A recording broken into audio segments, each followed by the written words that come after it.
Ikaw ba na po kay karelasyon? Naan. Ga shades po.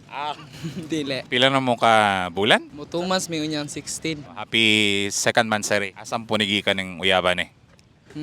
Kuan ra ka chat. Pero nakita naman na within 2 months.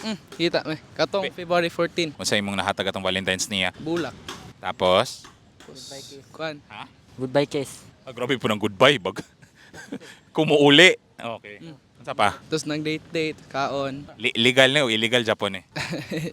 Di pa legal. Ganong ganahan yun mo anang mga babae, ay noon Muslim ang puts mga babae karon di mo good pwede sila maginikanan na.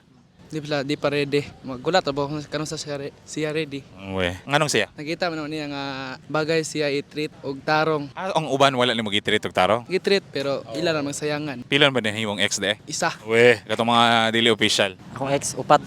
Awa, di ang kon.